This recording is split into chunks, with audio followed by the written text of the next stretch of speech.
So we're almost there. We've almost wrapped up the worst year in a generation. Goodbye 2020. In fact, today it's Boxing Day, and I thought I'd come out for a little bit of a morning ride just to have a little chat with you guys about some of the plans that I've got for this bike next year. There's going to be some good things going on. There's more modifications in the pipeline, and also I am just absolutely desperate to get this bike out for a bit of a road trip as well. So let's have a chat about that, and let's look forward to a happier and healthier 2021.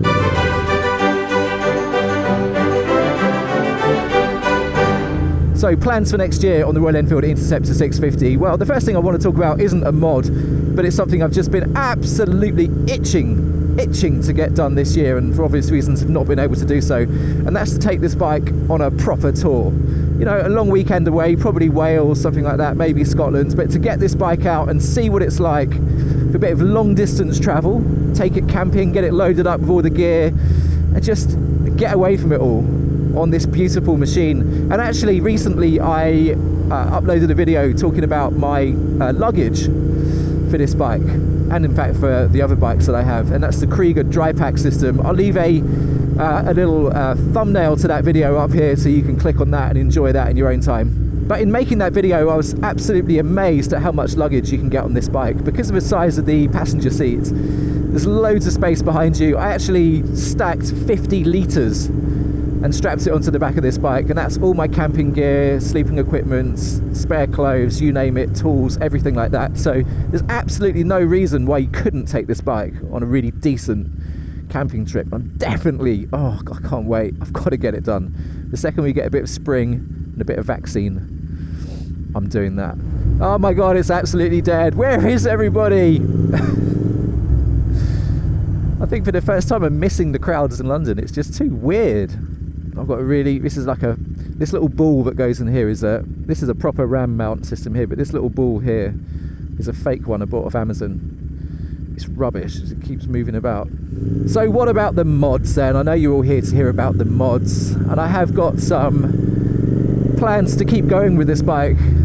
I am far from done with this machine. Far from done. And I was absolutely delighted the other day to get a notification letting me know that the Hitchcock free-flowing headers are finally available and ready to order. And that's going to be one of the first things that I do once we get out of the Christmas break, is give those guys a shout and get some of those in the post. Cannot wait to complete the system, really. I've gone so far in terms of sorting out the fueling and the airbox, and I've got the cans, so this really is the last piece in the puzzle.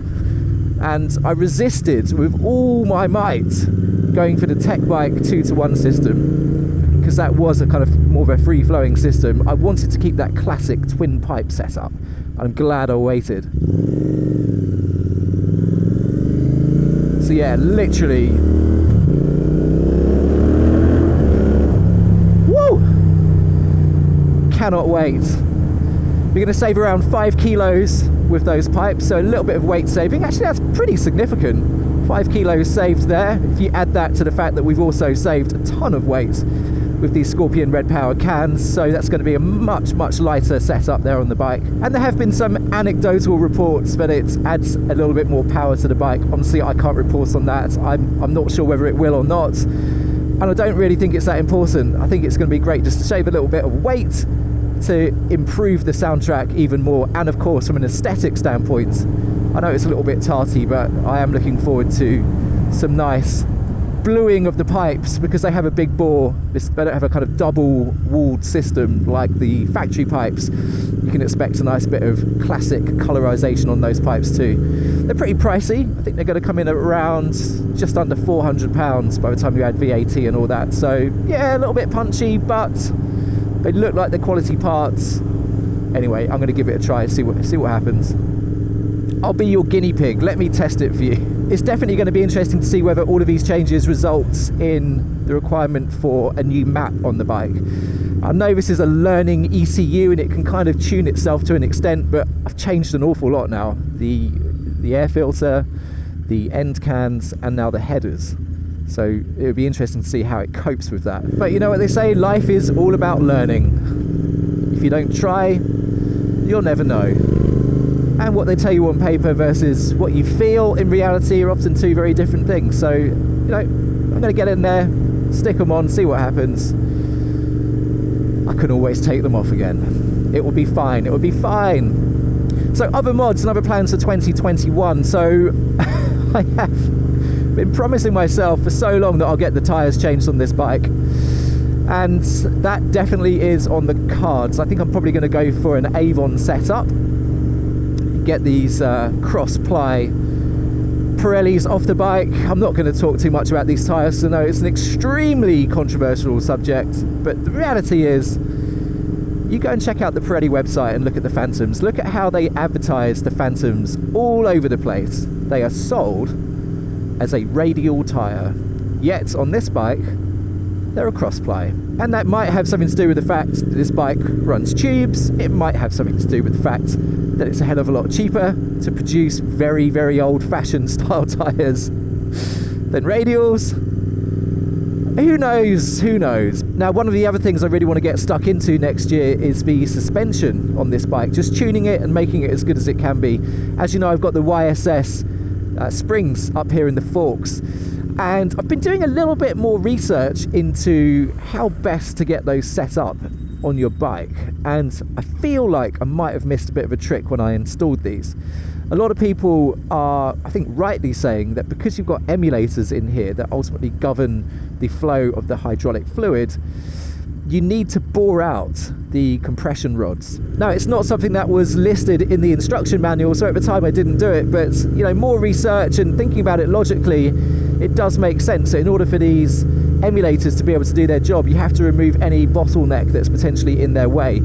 And the fact that this front suspension does feel a little bit on the harsh side, just a little bit, you know, kind of leads me to think that there might be a little bit of hydraulic lock going on there. It might be that that bottleneck is causing that harshness. So I'm going to drill out the rods. It could go horribly wrong, but the science supports the theory. But yeah, I'd definitely like to spend a little bit of time next year swatting up on my suspension, learning more about it, and continuing to fine-tune and dial both the springs and the shocks on this bike. There's so many options you can play with this YSS setup. You know, maybe I could just take it to a specialist, but there's also a lot to be said for learning yourself and figuring it all out. It's part of the fun, really. Even now, over these super aggressive speed bumps here in London, it's not too bad. It's starting to feel quite plush now, which is good. We're kind of getting that mix between performance and comfort, slowly but surely.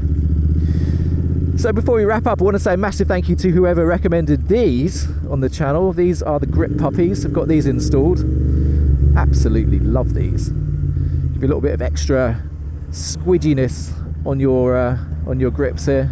Feels really nice. And even for me, I've got quite small hands and they still feel good. So yeah, happy with those.